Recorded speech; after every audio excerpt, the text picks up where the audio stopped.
अस्सलाम वालेकुम। Welcome to my YouTube channel Meerab का किचन। कबाबों को किस तरह फ्रीज़ करते हैं।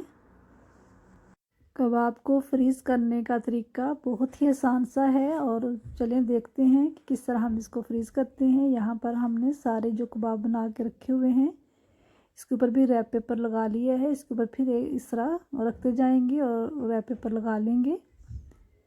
तो अब हम इसको फ्रीज़र में रखेंगे ओवरनाइट के लिए। ओवरनाइट के बाद ये देखें इस तरह हम इसको अलग-अलग कर लेंगे। बहुत ही आसानी से ये हो जाते हैं क्योंकि हमने रैप पेपर लगाया है तो उससे ये बहुत ही आसानी से काम हो जाता है इस तरह का। तो कोई भी आप ज़िप-लॉक बैग ले लें या फिर कोई बॉक्स ले लें जिसके अंदर भी आपने इस तरह रखने हों तो आप इस तरह इनको रख सकती हैं।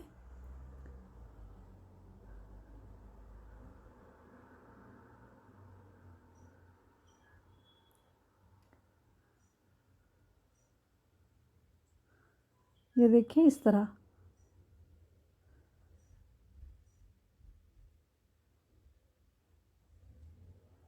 इस तरह करने से ये बहुत ही आसानी से जो भी कोई चीज़ आपने फ्रीज़ करनी हो सकती है और निकाली भी जा सकती है। रैप पेपर का बहुत ही फ़ायदा होता है इस तरह। तो यहाँ पर सारे ही कबाब हमने इस तरह ज़िप-लॉक बैग में डाल लिए हैं। ये देखें इस तरह। अब आप जब चाहें तो इसको निकाल के आप इसको फ्राई कर सकते हैं। ये आपस में जुड़ेंगे भी नहीं और अलग अलग ही रहेंगे।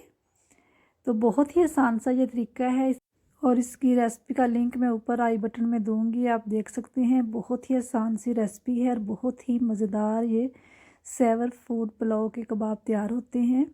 और इस तरह आप फ्रीज़ भी कर सकते हैं बनाकर।